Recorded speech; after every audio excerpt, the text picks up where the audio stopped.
আল্লাহ তাআলার দরবারে লাখো কোটি শুকর আদায় করছি যে মহান আল্লাহ তাবারক ওয়া তাআলা দুবাই সরকারের আমন্ত্রণে আপনাদের খেদমতে আল্লাহর নগণ্য গোলামকে হাজির করে দুবাই ন্যাশনাল ঈদ গ্রাউন্ডের এই বিশাল ময়দানকে কানায় কানায় পূর্ণ করে দিয়েছেন।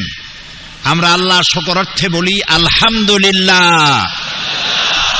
মোহব্বতের সাথে আবারও বলেন আলহামদুলিল্লাহ। রব্বানা লাকাল হামদ হামদান কাসীরান তাইয়্যিবান মুবারাকান ফীহি ইয়া রাব্বি লাকাল হামদু কামা ইয়ানবাগি লিজালালি ওয়াজহিকা ওয়া আযীমি সুলতানিকা।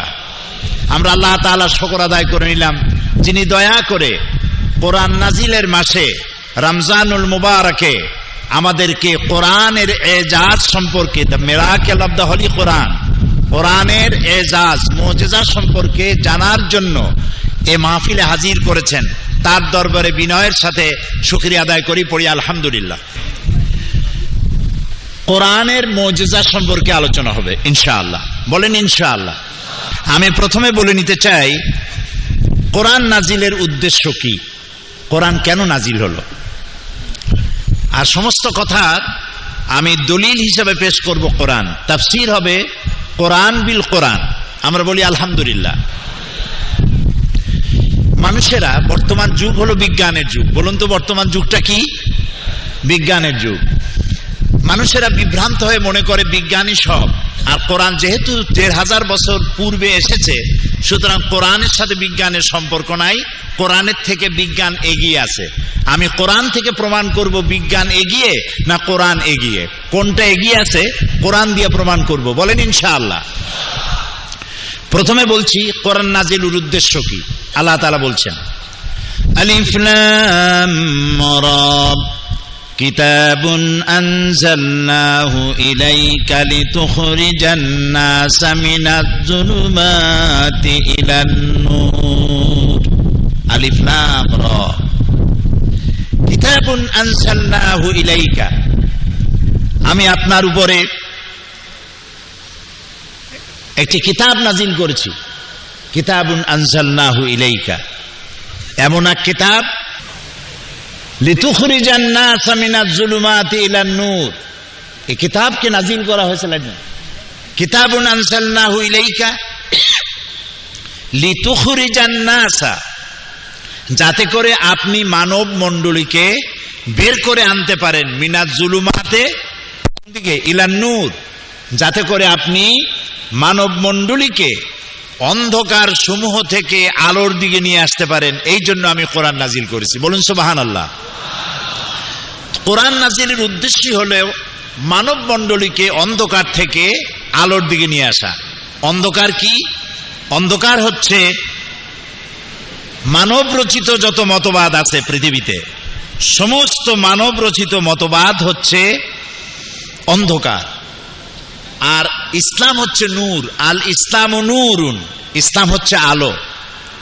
আল্লাহ তাআলা কোরআনে কারীমের মধ্যে অন্ধকার বুঝাবার জন্য অন্ধকারকে বহু বচনে ব্যবহার করেছেন, জুলুমাত বলেছেন, কিন্তু আলোর ব্যাপারে তিনি এক বচন ব্যবহার করেছেন। আলোর বহু বচন হলো আনোয়ার, নূরের বহু বচন আনোয়ার।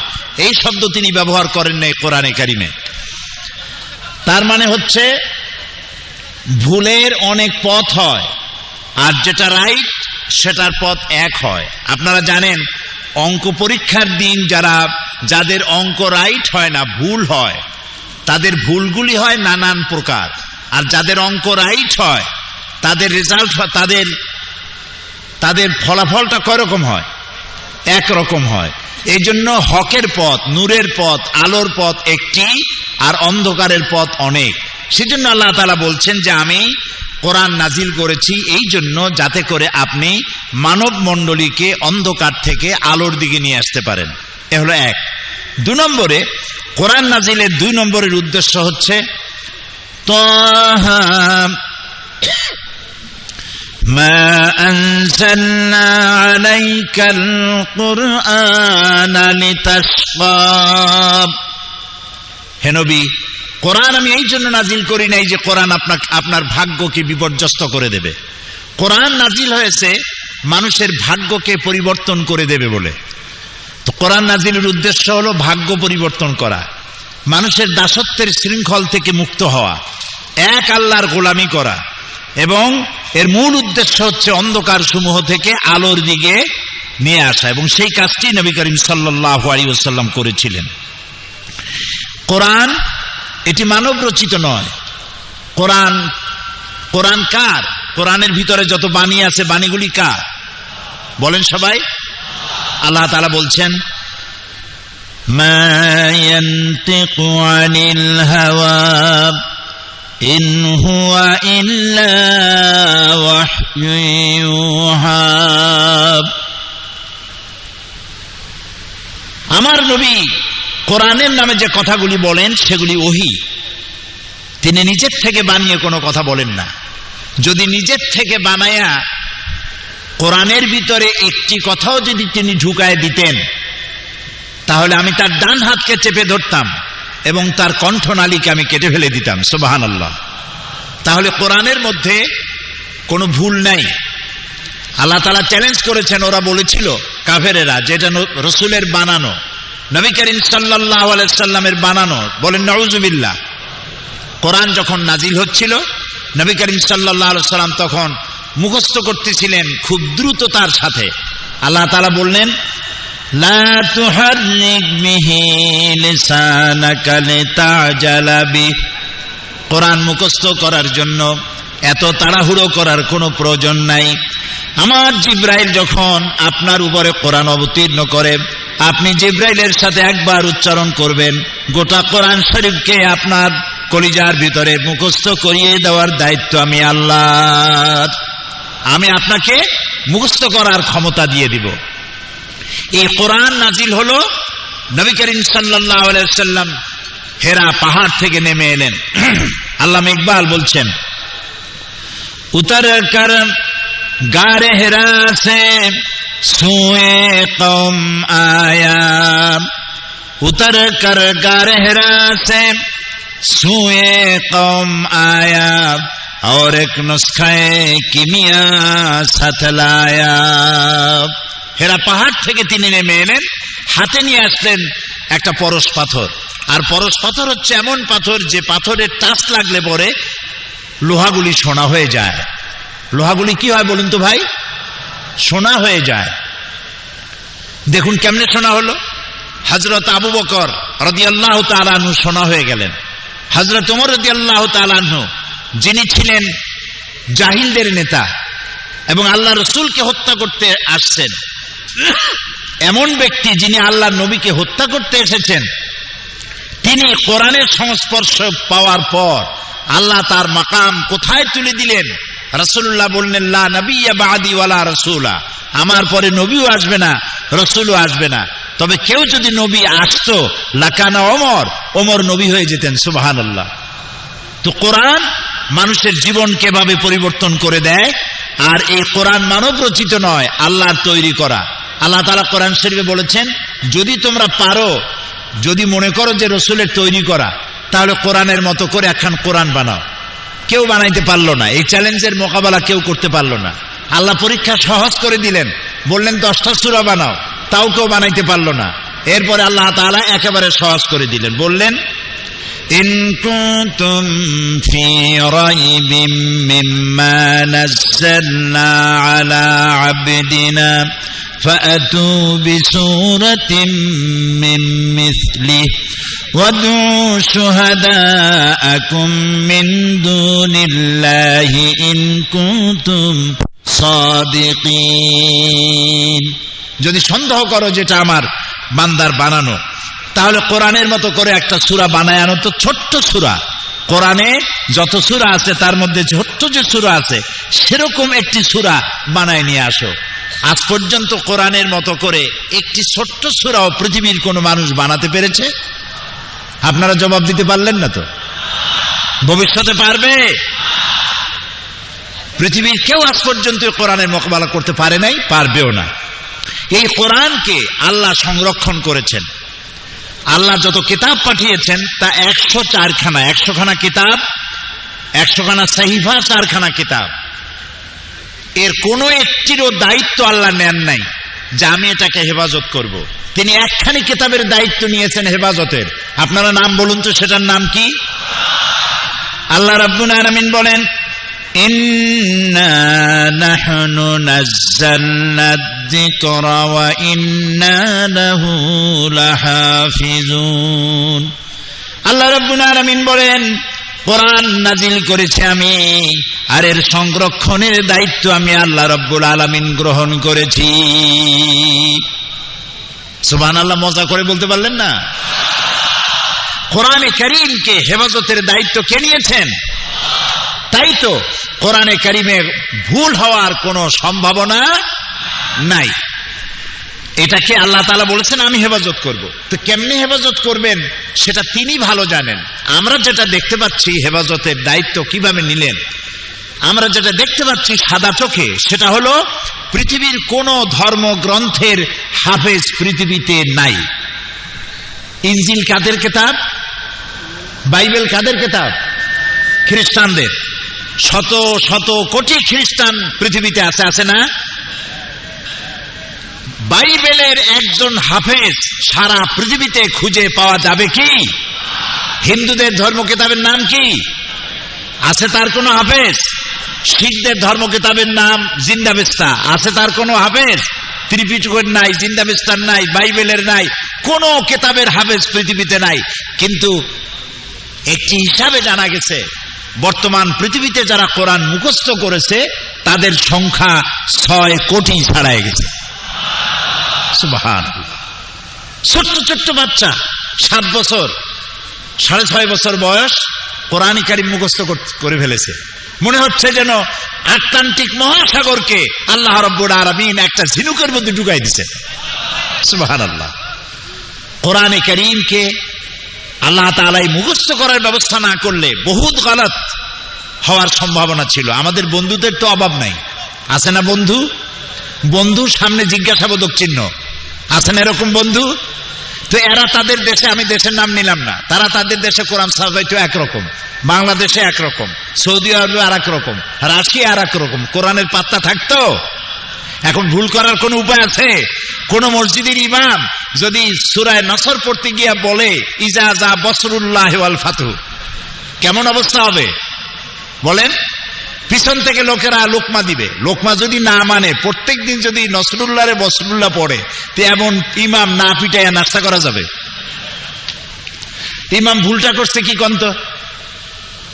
ইমাম কি ভুল করেছে? উপরের নক্তাটা নিচে নামাই দিছে। নসরুল্লাহরে কি করছে? বসরুল্লাহ। চিন্তা করুন, হাসাবার জন্য বলি নাই।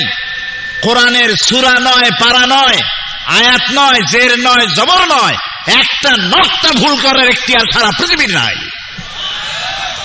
এর নাম কোরআন। ওয়া ইন্না লাহু লাহাফিজুন। কোরআনে কারীমকে আমি হেফাজত করব, এটার দায়িত্ব আমি নিয়েছি, আল্লাহ তাআলা বলছেন। সুতরাং কোরআন আল্লাহ এটাকে হেফাজত করবেন, এবং এটা বোঝা আল্লাহ সহজ করে দিয়েছেন। আমরা মনে করি কঠিন। আরে ভাই, মোটেও কঠিন না। আপনারা আরবি তো শিখে ফেলেছেন। এখানে একজন অফিসে গিয়ে অফিসারকে বলছে আনতা তো মুদির। সৌদি আরবে একজনে, আমাদের বাংলাদেশিরা অল্প সময় আরবি শিখে ফেলে। সৌদি আরবে গিয়া চায়ের কাপ কিনছে, কিন্তু চায়ের কাপের তলায় যে পিরিচ থাকে ওটারে কি কয় তা তো জানে না। সেই জন্য দোকানদারকে বলছে চায়ের কাপটা হাতে নিয়ে এই কাপের তলের তাফি। তো আপনি ভাঙ্গে চুরিয়া অপারেশন করি আরবি তো কিছু শিখছেন। আপনি যদি চেষ্টা করেন আরবি বুঝতে পারবেন। আরবি সবচেয়ে সহজ ভাষা। সুবহানাল্লাহ। আল্লাহ রাব্বুল আলামিন কোরআনে কারীমের মধ্যে বলেছেন, যেহেতু আমাদের ভিতরে বহু লোক আছে যারা বলে কোরআন বোঝা সহজ না, কোরআন আলেম ওলামাদের কাজ, মিস্টার মৌলবীদের কাজ না, মারাত্মক ভুল। আল্লাহ রাব্বুল আলামিন সূরা কামারের ভিতরে কোরআন বোঝা সহজ না কঠিন 4 বার সওয়ালে মুকদ্দারের জবাব দিয়েছেন। আল্লাহ পাক বলেন, ওয়ালাকাদ ইয়াসসারনাল কুরআনা লিযিকর ফাহাল মিন মুদ্দাকির। ওয়ালাকাদ ইয়াসসারনাল কুরআনা লিযিকর। অবশ্যই আমি কোরআনে কারীমকে বোঝার জন্য, মুখস্থ করার জন্য আমি সহজ করে দিয়েছি। আল্লাহ বলছেন সহজ, আমরা কই কঠিন। এরকম উল্টা কথা কি বলা উচিত? আল্লাহ তাআলা কোরআন বোঝাকে এবং মুখস্থ করাকে সহজ করে দিয়েছেন। কোরআন এক চিরন্তন মুজিজা, সুবহানাল্লাহ বলেন। চিরন্তন মুজিজা। পৃথিবীতে যত নবী আল্লাহ পাঠিয়েছেন সমস্ত নবীদেরকে তিনটা জিনিস দিয়েছেন, কম বেশি সকলকে দিয়েছেন। এক নম্বরে ওহী। কয়টা জিনিস দিয়েছেন? তিনটা। একটা হলো ওহী, ওহী ছাড়া নবী হওয়া যায় না। দুই নম্বরে হোসনে খুলক। নবী চেনার উপায় কি? নবীর চেহারার উপরে লেখা থাকে না ইনি নবী। কোন ফেরেশতারা এসে বলে যায় না যে আল্লাহর পক্ষ থেকে এই নবী দিয়ে গেলাম, ফাত্তাবিউহু, তোমরা এনার অনুসরণ করো। এভাবে ফেরেশতাও আসে না। নবী চেনা যায় তার চরিত্র দিয়া। নবী চেনা যায় কি দিয়া বলেন? চরিত্র দিয়ে। নবীদের দেওয়া হয় উন্নত মানের চরিত্র। আর তিন নম্বরে নবীদেরকে দেওয়া হয় মুজিজা। কি দেওয়া হয়? মুজিজা। মুজিজা কি জিনিস? মুজিজা হচ্ছে যে যুগে যে জিনিসের প্রভাব থাকে সেই জিনিসকে দুর্বল করে দেওয়ার মতো শক্তি আল্লাহ নবীদেরকে দান করেন। যেমন মুসা আলাইহিস সালামের জামানায় জাদুর প্রভাব ছিল। মুসা আলাইহিস সালামকে আল্লাহ একটা লাঠি দিয়ে দিলেন। লাঠি ছিল তার হাতে।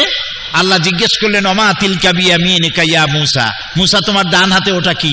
উনি বললেন, হিয়া আসায়া আতাওয়াক্কাউ আলাইহা ওয়া আহুশু বিহা ওয়া আলা, এরপর কি, ওয়ালিয়া ফিহা মাআরিব উখরা। এখন আল্লাহ জিজ্ঞেস করলেন হাতে কি? এটা একটা লাঠি বললেই তো হয়, এত কথা বলা লাগে কোন কামে? উনি জবাব দিলেন তো অনেকগুলা। আল্লাহ প্রশ্ন করেছেন কয়টা? একটা। হাতে কি? ডাইন হাতে বললেই হয় লাঠি। উনি বললেন এটা লাঠি, এটার উপর ভর করে দাঁড়াই, এর উপরে ছাগল ভেড়া তাড়াই, এই দিয়ে আমি গাছের পাতা পাড়িয়ে ছাগল ভেড়া খাওয়াই, ওয়ালিয়া ফিহা মাআরিব উখরা, আরো অনেক কাম করি। এত কথা কইলেন কেন? আল্লাহর চাইতে মাহবুব বান্দার জন্য আর কেউ হতে পারে না। সুবহানাল্লাহ।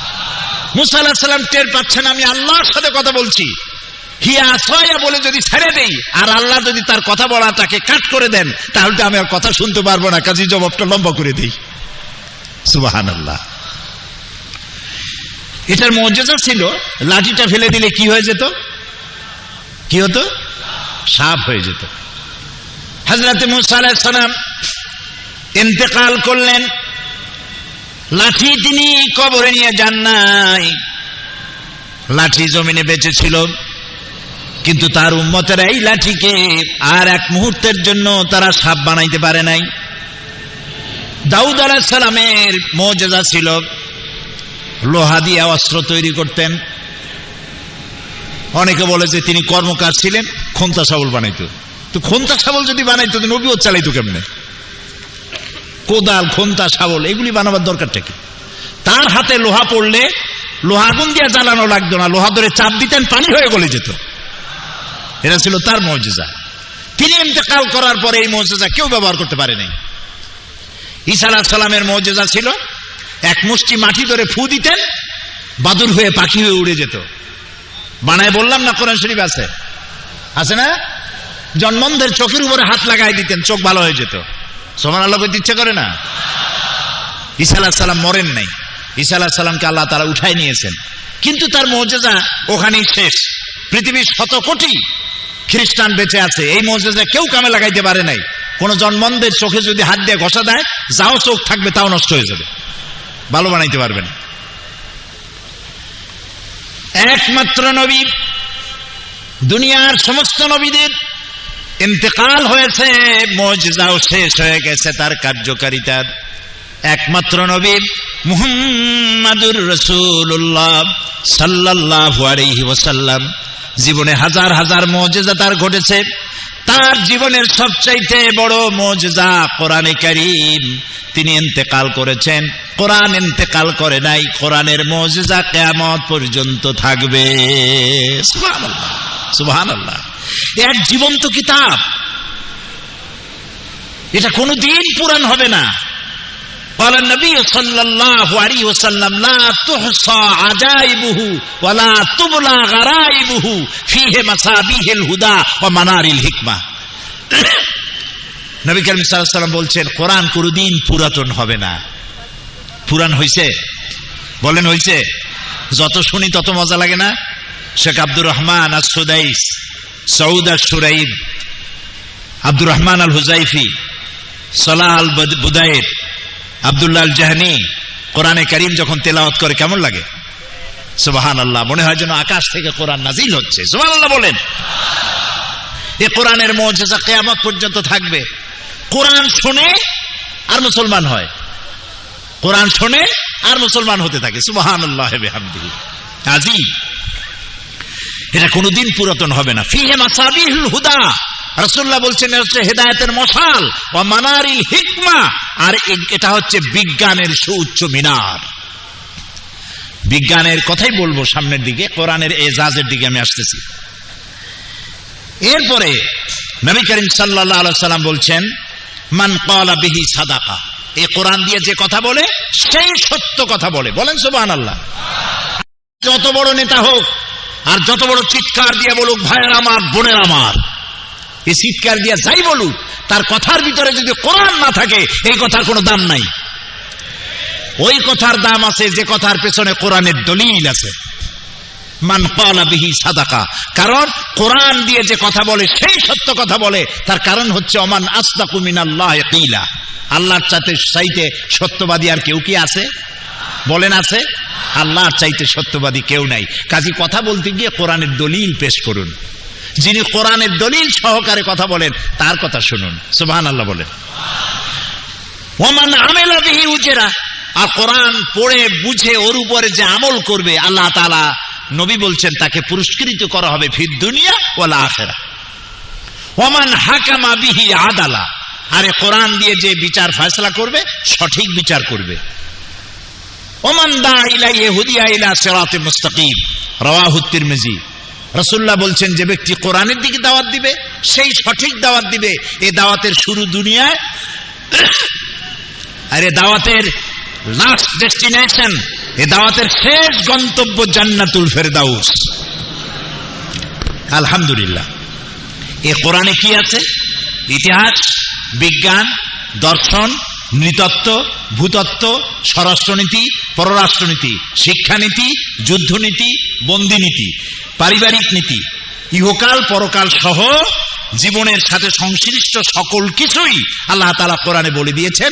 আল্লাহ তাআলা বলেছেন তিবিয়ানান লিকুল্লি শাই, সব কিছুকে খুলে খুলে কোরআনের মধ্যে আমি বলে দিয়েছি। সুবহানাল্লাহ বিহামদি। আরেকটা কথা বলে নেই, মূল এজেন্ডায় যাওয়ার আগে, মূল সাবজেক্টে যাওয়ার আগে আরেকটা কথা বলিনি। কোরআনে বিজ্ঞান আছে বলে এটা বিজ্ঞানের কিতাব নয়, কোরআনে দর্শন আছে বলে এটা ফিলোসফির কোনো গ্রন্থ নয়, কোরআনে রাজনীতি আছে বলে এটা কোনো রাজনীতির কিতাব নয়। কোরআনে ইতিহাস আর ভূগোল আছে, মহাকাশের কথা আছে, সমুদ্রের কথা আছে, সব আপনারা শুনতে পাবেন। এই জন্য এটা ভূগোলের কিতাব নয়, ইতিহাসের কিতাব নয়। পারিবারিক নীতি আছে, উত্তরাধিকারী আইন আছে। তবে এটা কি? আপনি প্রশ্ন করবেন তবে এটা কি? আমি বলবো এটা হচ্ছে মানুষের জীবন পরিচালনা করার জন্য যত নীতি প্রয়োজন, সমস্ত নীতিমালার মূল নীতি যে কিতাবে লিপিবদ্ধ হয়েছে সেই কিতাবের নাম সুবহানাল্লাহ। আশা করি বুঝে ফেলেছেন। সেই কোরআন শোনার, বোঝার আর আমল করার তৌফিক আল্লাহ তাআলা আমাদের দান করুন, বলি আমিন। কোরআন শুধু নামাজ, রোজা, হজ, যাকাতের জন্য আসে নাই। খুব ভালো করে শোনেন। নামাজ, রোজা, হজ, যাকাত জায়েজ না জায়েজ, হালাল হারাম, এই জাতীয় কথা আসছে মাত্র 500 কি 550 আয়াতের মধ্যে সীমাবদ্ধ। আর কোরআনের মোট আয়াত সংখ্যা হলো 6000-এর উপরে। 6666 বলা হয়, আসলে এটা ঠিক না, কম বেশি আছে। তো এত, তাহলে এর মধ্যে 550 আয়াত যদি হয় বৈধ আর অবৈধ, তাহলে বাকি হাজার হাজার আয়াতগুলি কি তা বোঝার জন্য আমাদের মধ্যে কিউরিসিটি থাকা উচিত ছিল। যে কিউরিসিটি আমাদের মধ্যে নাই বলে আজ আমরা দুনিয়ার মধ্যে অধঃপাতিত হয়েছি। কথা কি বুঝে আসছে? কথা কি বুঝতে পারতেছি? আজকে যদি আমি প্রশ্ন করি বাংলাদেশি ভাইদের কাছে, আপনাদের চরম সৌভাগ্য সিঙ্গাপুরে চাকরি হয় নাই, আপনাদের চরম সৌভাগ্য চায়না, আমেরিকা, লন্ডনে চাকরি হয় না, চাকরি হয়েছে মুসলিম দেশে দুবাইতে, যেখান থেকে কাবা শরীফ কাছে, যেখানে কোরআন নাজিল হয়েছে। সুবহানাল্লাহ। সময়টা কাজে লাগান, কোরআনকে বুঝতে চেষ্টা করুন। কোরআন শুধু নামাজ রোজা এই কথাই শুধু বলে নাই, প্রাগ ঐতিহাসিক ঘটনাবলী রাসূলকে আল্লাহ তাআলা অবহিত করেছেন। যেহেতু নবী সাল্লাল্লাহু আলাইহি ওয়াসাল্লামের পরে আর কোন নবী বলেন আসবে না, তিনি শেষ, তারপরে আর কোন নবী আসবে না। তারপরে যদি কেউ নবুয়তের দাবি করে সে কি বলেন? সে কাফের। তার অনুসারী যারা হবে তারাও এমনকি মুহাম্মদ সাল্লাল্লাহু আলাইহি ওয়াসাল্লামের পরে কেউ যদি নবুয়তের দাবি করে আর তার কাছে যদি কেউ নবুয়তের দলিল চায় যে তুমি যে নবী তার প্রমাণ কি, এই দলিল যে চাবে সেও কাফের। কারণ কি? কারণ হলো তোমারে যদি দলিল দিতে পারে তাহলে তুমি তার নবুয়ত মানিয়ে নেবা, এই জন্য দলিলও চাওয়া যাবে না, বিনা দলিলে কাফের। সুতরাং মুহাম্মদ সাল্লাল্লাহু আলাইহি ওয়াসাল্লাম শেষ নবী, তাই তাকে ঐতিহাসিক ঘটনাবলী বিজ্ঞানের কথাগুলি সবকিছু জানাই দিতে হবে আল্লাহ রাব্বুল আলামিনের, তাই তিনি তা জানাইছেন। পবিত্র কোরআনে এমন অনেক ঘটনার বর্ণনা দিয়েছে যা ষষ্ঠ শতাব্দীর দুনিয়া এ সম্পর্কে কিছুই জানত না। অবশ্য ইহুদিদের কিতাবে ধর্মগ্রন্থে এই ধরনের কিছু ঘটনা আছে, সে ঘটনাগুলি অতিরঞ্জিত। আল্লাহ তাআলা ওহীর মাধ্যমে তার নবীকে দুনিয়ার ইতিহাস জানাইছেন। ফেরাউনের কথা, নমরুদের কথা, আদম আলাইহিস সালামের কথা, নূহ আলাইহিস সালামের কথা জানিয়েছেন। যেমন সূরা হুদ 49 নম্বর আয়াত আল্লাহ তাআলা বলছেন, তিলকা মিন আম্বাইল গায়বি নূহিহা ইলাইকা মা কুনতা তা'লামুহা আনতা ওয়ালা কওমুকা মিন ক্বাবলি হাযা। এ হচ্ছে সব অজ্ঞাত ঘটনাবলী যা আপনি জানতেন না। আমি ওহীর মাধ্যমে আপনাকে এই ঘটনাবলী জানাচ্ছি, অতীতের জাতিসমূহের ইতিহাস আপনাকে জানাচ্ছি। সূরা ইউসুফে ইউসুফ আলাইহিস সালামের ঘটনা বর্ণনা করে সূরা ইউসুফের 102 নম্বর আয়াতে আল্লাহ তাআলা বলছেন, যালিকা মিন আম্বাইল গায়বি নূহিহি ইলাইকা ওয়া মা কুনতা লাদাইহিম ইয আজমাউ আমরাহুম ওয়া হুম ইয়ামকুরুন। এটা হলো সেই অজ্ঞাত ঘটনা যা ওহীর মাধ্যমে আমি আপনাকে জানাইছি, অথচ ইউসুফ আলাইহিস সালামের ভাইয়েরা যখন তাকে কুয়ার মধ্যে ফেলে দিতেছিল, যখন ষড়যন্ত্র করেছিল, আপনি তার কাছে ছিলেন না, আপনি তো জানতেন না। আমি ওহীর মাধ্যমে সে ঘটনা আপনাকে জানাইছি।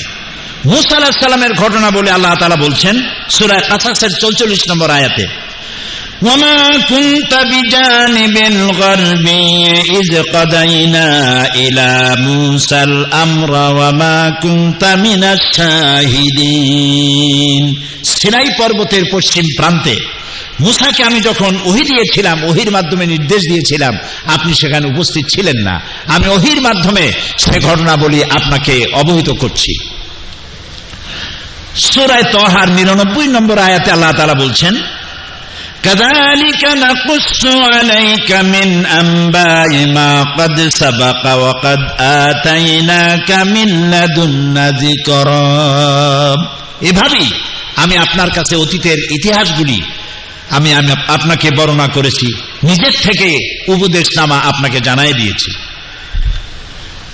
কোরআনের মর্যাদা হচ্ছে এখানে যে বিজ্ঞান যে কথাগুলি, একটা ঐতিহাসিক ঘটনা আল্লাহ তাআলা তার রাসূলকে ওহীর মাধ্যমে জানালেন। আর বিজ্ঞান যত কথা বলেছে, বিজ্ঞানের কথাগুলি যে অনেক আগে, যে যুগে বিজ্ঞান ছিল না, সেই যুগের কোরআনে বিজ্ঞানের তথ্যগুলি যে সঠিকভাবে পরিবেশন করেছে আল্লাহ তাআলা, সেই কথাগুলি এখন আপনাদেরকে জানানো হচ্ছে। বৈজ্ঞানিকরা বহু পরিশ্রম করে, বহু মেধা খরচ করে, বহু টাকা পয়সা করে যে জিনিস আবিষ্কার করছে, কোরআন আজ থেকে ১৫০০ বছর আগে ওহীর মাধ্যমে নবী করিম সাল্লাল্লাহু আলাইহি সাল্লামকে তা জানিয়ে দিয়েছেন। ১৬৬৫ খ্রিস্টাব্দে স্যার আইজাক নিউটন মাধ্যাকর্ষণ শক্তি, ল অফ গ্র্যাভিটেশন তিনি আবিষ্কার করেছেন। আপেল গাছের থেকে ছিঁড়ে নিচে পড়লো কেন, উপরে গেল না কেন? এর থেকে ল অফ গ্র্যাভিটেশন তৈরি করলেন তিনি, মাধ্যাকর্ষণ শক্তি আবিষ্কার করলেন। কিন্তু এটা হলো ১৬৬৫ খ্রিস্টাব্দের কথা, কিন্তু আজ থেকে ১৫০০ বছর আগে আল্লাহ তাআলা মাধ্যাকর্ষণ শক্তির কথা তার নবীকে জানায় দিচ্ছেন। সূরা আল ফাতির ৪১ নম্বর আয়াত আল্লাহ তাআলা বলছেন, ইন্নাল্লাহা ইউমসিকুস সামাওয়াতি ওয়াল আরদা আন তাজুলা, নিশ্চয় আল্লাহ তাআলা নবমণ্ডল এবং ভূমণ্ডল কেমন ভাবে ধারণ করে রেখেছেন যা একের থেকে আর একটা বিচ্ছিন্ন হয়ে যেতে পারে না। একটি গ্রহ থেকে আর একটা গ্রহ, একটা উপগ্রহ থেকে আর একটা উপগ্রহ যাতে বিচ্ছিন্ন হয়ে না যেতে পারে, সেই জন্য আল্লাহ রাব্বুল আলামিন মাধ্যাকর্ষণ শক্তিকে সৃষ্টি করেছেন। এই মাধ্যাকর্ষণ শক্তির কথা কোরআনে কারীম আজ থেকে ১৫০০ আগে বলেছে।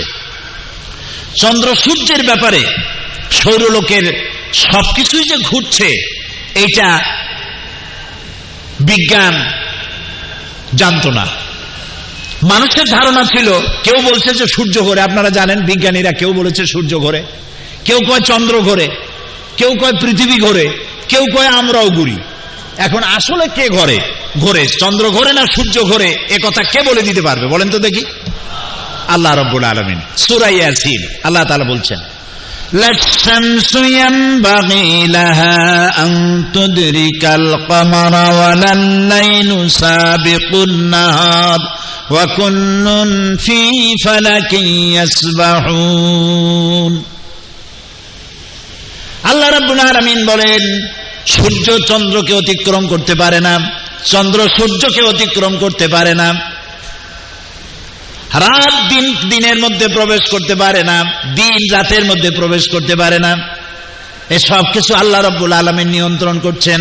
ওয়া কুল্লুন ফি ফালাকিন ইয়াসবাহুন, আর মহাশূন্যে যা কিছু আছে সব কিছুই ঘুরছে।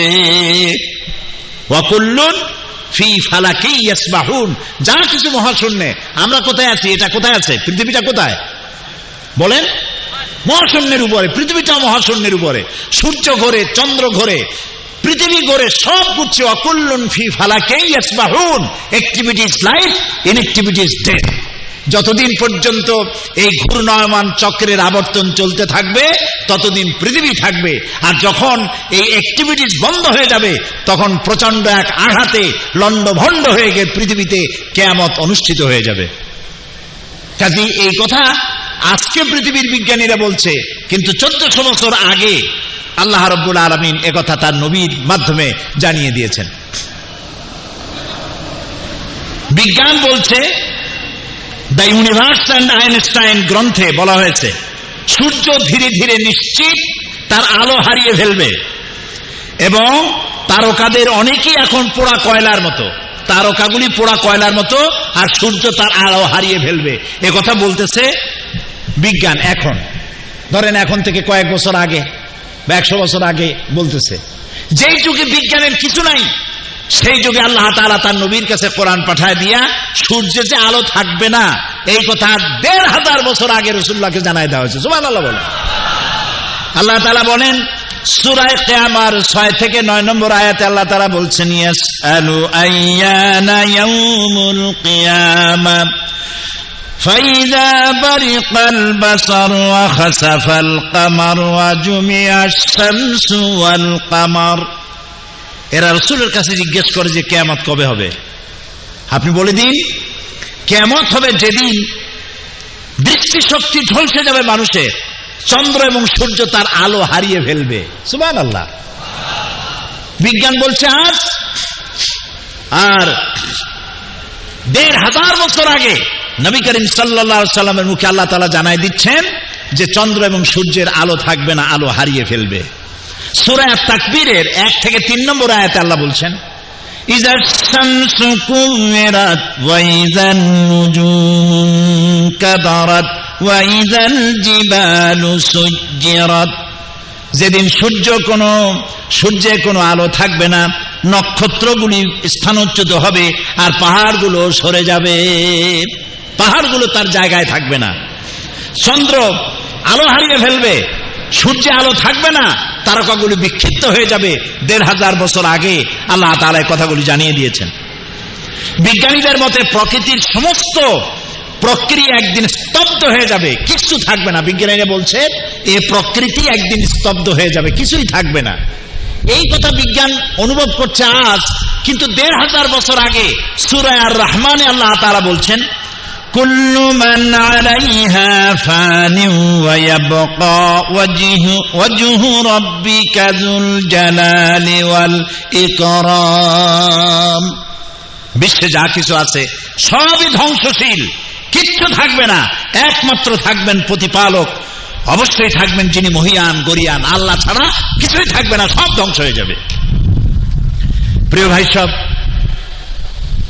এ ধরনের বহু কিছু বিজ্ঞান পরে বলেছে, কোরআন বলেছে সবকিছু আগে। সেজন্য আমি বলি, কোরআন বিজ্ঞান যত বেশি আবিষ্কার করবে, কোরআন বোঝা তত সহজ হবে। সুবহানাল্লাহ বলে। দেখুন, উদ্ভিদ বিজ্ঞান, বর্তমান বিজ্ঞানীরা উদ্ভিদ সম্পর্কে গবেষণা চালিয়ে এই সিদ্ধান্তে উপনীত হয়েছে যে প্রকৃতির মধ্যে মানুষ সহ সকল প্রাণীকুলের জন্য উদ্ভিদ অর্থাৎ গাছপালা হলো মানুষের সবথেকে সেরা বন্ধু। কেননা উদ্ভিদ আমাদেরকে খাদ্যই যোগায় না, বরং বিষাক্ত গ্যাস কার্বন ডাই অক্সাইডকে শুষে নিয়ে আমাদেরকে অক্সিজেন সাপ্লাই করে। কে সাপ্লাই করে? কে করে? গাছ। এই কথা বিজ্ঞানীরা বলতেছে আজ, কিন্তু ১৫০০ বছর আগে কোন পরীক্ষা নিরীক্ষা ছাড়াই নবী করিম সাল্লাল্লাহু আলাইহি সাল্লামের মুখ থেকে আল্লাহ তাআলা বলছেন, সূরা আন-নাজিআত আয়াত নম্বর 30 থেকে 33, আল্লাহ তাআলা বলছেন, ওয়াল আরদা বাদা যালিকা দাহাহা আখরাজা মিনহা মাআহা ওয়া মারআহা ওয়াল জিবালা আরসাহা মাতাআন লাকুম ওয়া লিআনআমিকুম। অথবা তিনি জমিনকে বিস্তার করে দিয়েছেন, আর এর থেকে পানি ও তরুলতা দিয়ে নির্গত করেছেন, এবং পাহাড়কেও তিনি সুপ্রতিষ্ঠিত করেছেন। আর সব গাছপালা হলো তোমাদের এবং তোমাদের জন্তু জানোয়ারের জন্য মহা নিয়ামত। সুবহানাল্লাহ বলেন। তোমাদের এবং তোমাদের জন্তু জানোয়ারদের জন্য মহা নিয়ামত। কিভাবে? আমরা বাতাস থেকে প্রতি মুহূর্তে কি নেই? অক্সিজেন গ্রহণ করি। বলেন না, কি নেই? অক্সিজেন নেই। নাক দিয়ে অক্সিজেন গ্রহণ করে মুখ দিয়ে কি ছাড়ি? কার্বন ডাই অক্সাইড ছাড়ি।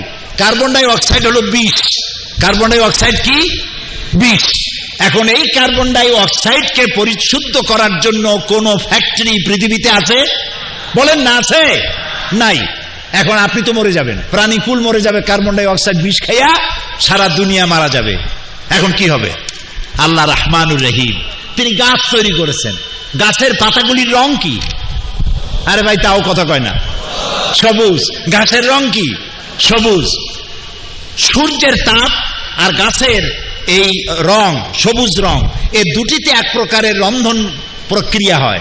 এই রন্ধন প্রক্রিয়ার মাধ্যমে গোটা পৃথিবীর সৃষ্টি জগৎ যত শ্বাস আর প্রশ্বাস করে যত কার্বন ডাই অক্সাইড ছেড়ে দেয়, গাছ সেটা খাদ্য হিসেবে গ্রহণ করে নিজের মধ্যে অবজার্ভ করে আবার এটাকে অক্সিজেন করে প্রাণী জগতের জন্য ছেড়ে দেয়।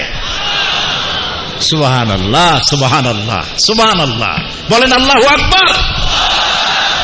এই হচ্ছে আমার আল্লাহ। কোরআন মহাবিজ্ঞানময়। বিজ্ঞান অনেক পেছনে, কোরআন অনেক এগিয়ে। বিজ্ঞানের আবিষ্কার যত বাড়বে, বিজ্ঞানীরা ভিক্ষুকের মতো কিয়ামত পর্যন্ত কোরআনের কাছে দুই হাত পেতে দাঁড়িয়ে থাকবে। সুবহানাল্লাহ। এবার দেখুন পানি। কি দেখবেন? বলেন। পানি এবং তার পানি সৃজন এবং তার বন্টন ব্যবস্থা। জীবনের জন্য কি দরকার? পানির এক নাম কি? জীবন। এই পানি যদি দুবাই শহরে 10 ফিট উঁচু হয়ে আসে, তাহলে পানির নাম হবে কি? মরণ। জীবন আর মরণ পাশাপাশি। তবে এখানে পানি ওঠার সম্ভাবনা কোন? আমাদের দেশে ওঠার সম্ভাবনা। বাংলাদেশের জন্য দোয়া হবে এই মাহফিলের পরে। দোয়া করবেন না? মহব্বত হয় বাংলাদেশের জন্য, ভালোবাসা লাগে। আহারে আহারে দেশ।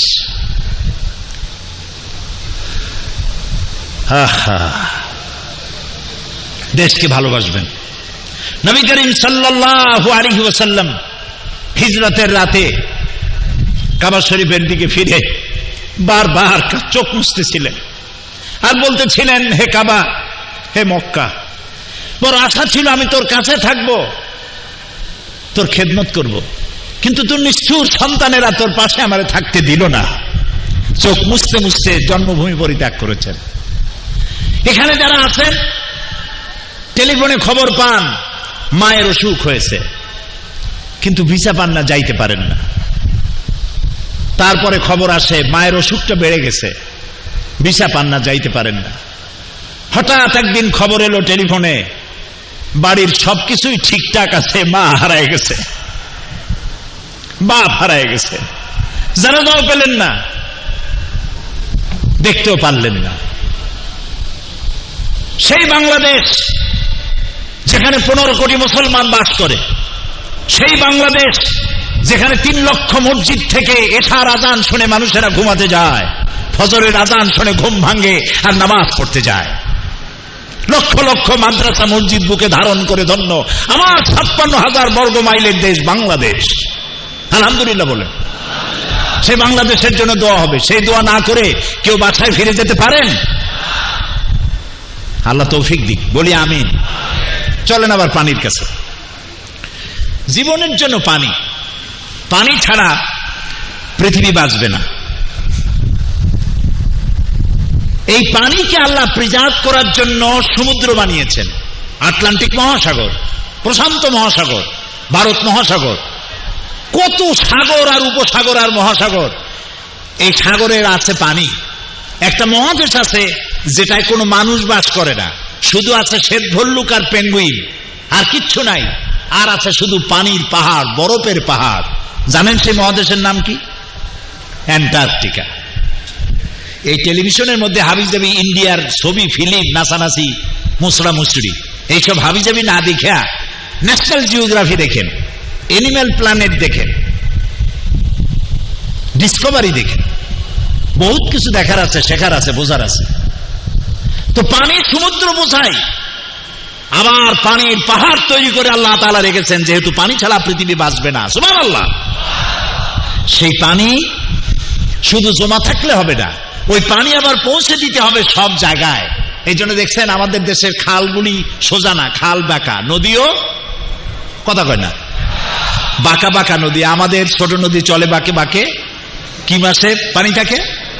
হ্যাঁ, মনে আছে, বৈশাখ মাসে তার জল না থেকে পানি থাকুক।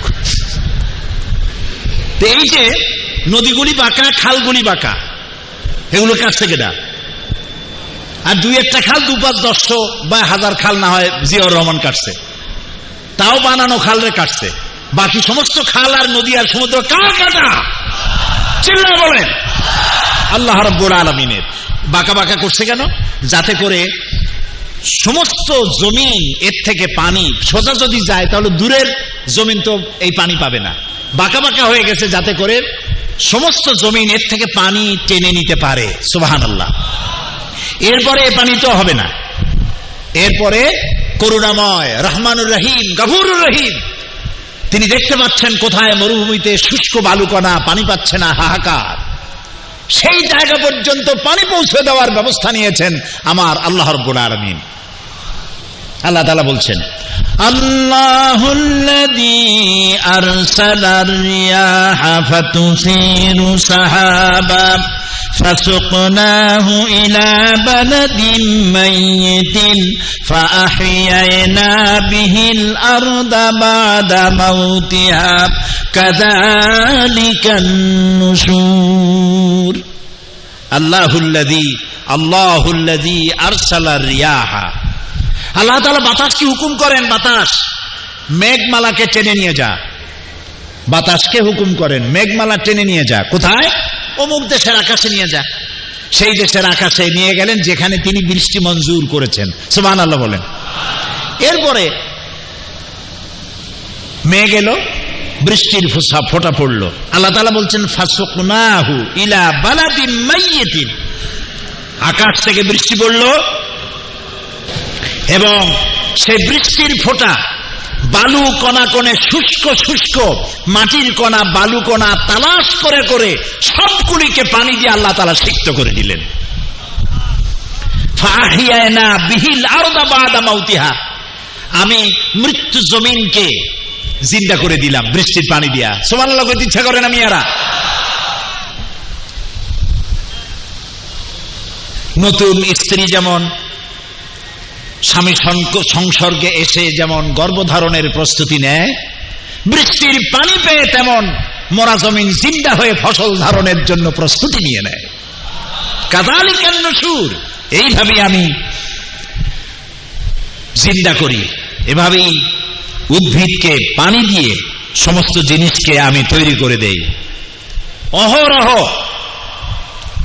প্রতিনিয়ত সমুদ্র থেকে বাষ্পীয় আকারে পানি উঠায় মেঘে পরিণত করা হচ্ছে। সে কুদরতি কারখানায়। প্লেনে যখন আপনারা ঘোরেন, প্লেনে বাড়িতে যান, বাড়ি থেকে আবার এখানে আসেন, দেখেন না মেঘের স্তরগুলি দেখছেন? মেঘের স্তর, এগুলো কি? সবগুলি পানি। এই পানিগুলো উঠত থেকে সমুদ্র থেকে। সমুদ্রের পানি নোনা না মিষ্টি? আরে ভাই কথা কন, নোনা পানি। এই নোনা পানি, বৃষ্টি যদি নোনা পানি দিয়ে হইতো তাহলে আপনার ফসল কি বাঁচত একটাও? শুকর আদায় করবেন না? আল্লাহ রাব্বুল আলামিন বলেন, আফারাইতুমুল মাআল্লাযী তাশরাবুন আআনতুম আনজালতুমুহু মিনাল মুজনি আম নাহনুল মুনজিলুন। তোমরা যে পানি পান করো, বৃষ্টির পানি, এই পানি কে নাজিল করেছে? তুমি নাজিল করেছো না আমি করেছি? কে করেছেন? আল্লাহ তাআলা। আল্লাহ রাব্বুল আলামিন বলেন, লাউ নাশাউ জাআলনাহু উজাজান ফালাউলা তাশকুরুন। এই পানি যদি আমি লবণাক্ত করে নাজিল করতাম তাহলে তোমরা কি করতে? আমি মিষ্টি করে নাজিল করেছি, তোমরা কি শুকর আদায় করবে না? বলুন আলহামদুলিল্লাহ। আল্লাহ তাআলা পানি দিয়ে সমস্ত সৃষ্টি জগৎকে ঠান্ডা করে দিয়েছেন। পানি সম্পর্কে বিজ্ঞানীরা বলছেন পৃথিবীর ৭৫% হচ্ছে পানি, আর জীব দেহের ৬০% হচ্ছে পানি। উদ্ভিদে এবং তার দেহে বিপুল অংশ রয়েছে পানি। পানি ছাড়া জীবন অকল্পনীয়। পানি সম্পর্কে বিজ্ঞান আজ সব কথা বলছে, সেই সব কথা কোরআন বলেছে ১৫০০ বছর আগে। এখন এই পানি যদি ফুরায় যায়, আল্লাহ রাব্বুল আলামিন বলেন, কুল আরাআইতুম ইন আসবাহা মাউকুম গাওরান ফামান ইয়াতিকুম বিমাইন মাইন। বলো দেখি সবে, শুকাইয়া যদি যায় এই জমিনের পানি, তাহলে হেতায় তটনির ধারা কে দিবে সবারে আনি। সমুদ্রের পানি, খালের পানি, নদীর পানি, মাটির নিচের পানি সব যদি আমি শুকায় দেই, তাহলে তোমার মরা গাঙ্গে আবার জোয়ার কে এনে দেবে? পারবে কেউ দিতে? তা যিনি পারেন তার নাম কি? আল্লাহ তাআলা। কোরআন যে কথা বলেছে ১৫০০ বছর আগে, সেই কথা বিজ্ঞান বহু কষ্ট করে আবিষ্কার করছে আজ। কাজে ভাববার কোনো কারণ নাই যে বিজ্ঞান ফার্স্ট, কোরআন বহুত পুরানা। এটা হচ্ছে কোরআনের মুজিজা, এটাই হচ্ছে কোরআনের এজাজ। বিভিন্ন গবেষণার মাধ্যমে বিজ্ঞানীরা জানতে পেরেছেন পশু পাখিরা দল বেঁধে গোষ্ঠীভুক্ত হয়ে মিলেমিশে বসবাস করে। বিজ্ঞানীরা জানতে পারছে যে পশু পাখি গোষ্ঠীবদ্ধভাবে বসবাস করে, দলবদ্ধভাবে।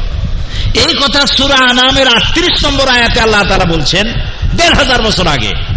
وما من دابة في الأرض ولا طائر يطير بجناحيه إلا أمم أمثالكم। পৃথিবীতে বিচরণশীল যত প্রকার প্রাণী আছে এবং যত প্রকার পাখি দুডানা যোগে উড়ে বেড়ায়, তারা সবাই তোমাদের মতো সম্প্রদায়ভুক্ত, তোমাদের মতো দলগত সম্প্রদায়ভুক্ত। যখন শীত আসে, সাইবেরিয়ান দ্বীপপুঞ্জ থেকে লক্ষ লক্ষ পাখি নদী সাগর পাড়ি দিয়ে তারপরে তারা চলে যায় সিলেট অঞ্চলে। সুবহানাল্লাহ। সূরা মুলক, এই সূরা মুলকের ১৯ নম্বর আয়াতে আল্লাহ তাআলা বলছেন, আওয়ালাম ইয়ারাউ ইলাত তায়রি ফাওকাহুম সাফাতিন ওয়া ইয়াকবিদনা মা ইউমসিকুহুন্না ইল্লার রাহমান ইন্নাহু বিকুল্লি শাইইন বাসীর। বলো দেখি সবে, শুকাইয়া বলো দেখি সবে, পাখিটি কেমন মেলি দুটি লঘু ডানা, উড়িয়া বেড়ায় শূন্যের পরে নাহি তার কোনো মানা। আবার সে ডানা গুটাইয়া চলে, কিন্তু পড়ে না তবু, বলো কে বা তারে শূন্যে রেখেছে, ভিন্ন সে এক প্রভু। সুবহানাল্লাহ। পাখি ওড়ে, দেখেন কত উপর দিয়ে ওড়ে। উড়বার সময় আল্লাহ তাআলা বলছেন, কখনো কে বলছেন? আল্লাহ তাআলা। কখনো ডানা এভাবে ঝাপটা মারে, আবার কখনো ডানা সোজা করে দিয়ে এমিরাটস ফ্লাইটের মতো বুক ফুলায় উড়ে চলে যায়, ডানা হেলায় না দোলায় না। আল্লাহ বলেন, এই যে ডানা হেলায় না দোলায় না, একেবারে ঠিক করে চলে যায়, পড়ে যায় না, মহাশূন্যে তারে কে ঠিক রেখেছে? সুবহানাল্লাহ। বলেন আল্লাহু আকবার।